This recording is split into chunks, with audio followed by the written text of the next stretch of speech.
love watching the sunset, but what exactly am I seeing? Light. In fact, for our eyes to see, light needs to be present.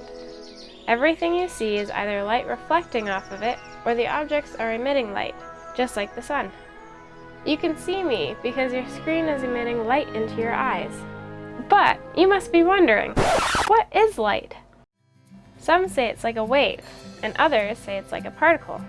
In the early 1800s, Thomas Young conducted a double slit experiment where he shined light through two small slits very close together. Let's think about this. If light is made up of particles, there should be two parallel lines of light on the other side, just like the spray paint particles. But if light is a wave, waves have crests and troughs, and when there is more than one source, the waves can interact with each other.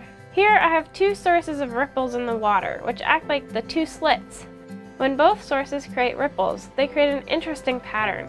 There are areas of destructive interference where there are no waves, and there are areas of constructive interference. Let's compare this experiment with light. It's the same pattern the waves made with the water. There are bright spots and there's dark spots. Light's behaving like a wave. But wait, could it behave like a particle too? In 1887, Hertz discovered that when a high enough frequency light is shone onto a metal, electrons are emitted and create a current. The brighter the light is, the more current is produced. He also found that when lower frequency light is shone on a metal, regardless of how bright it is, nothing happened. This is called the photoelectric effect.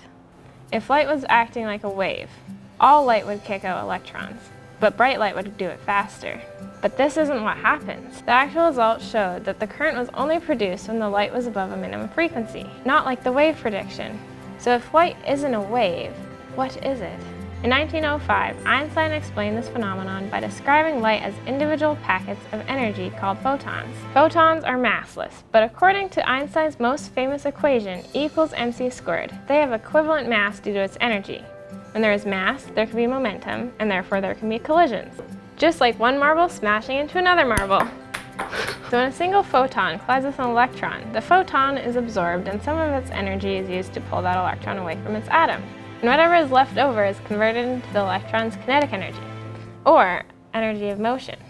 This explains why only certain frequencies of light can emit electrons. It's behaving like a tiny particle. So I guess light can behave as a wave and a particle. This is what we call wave-particle duality.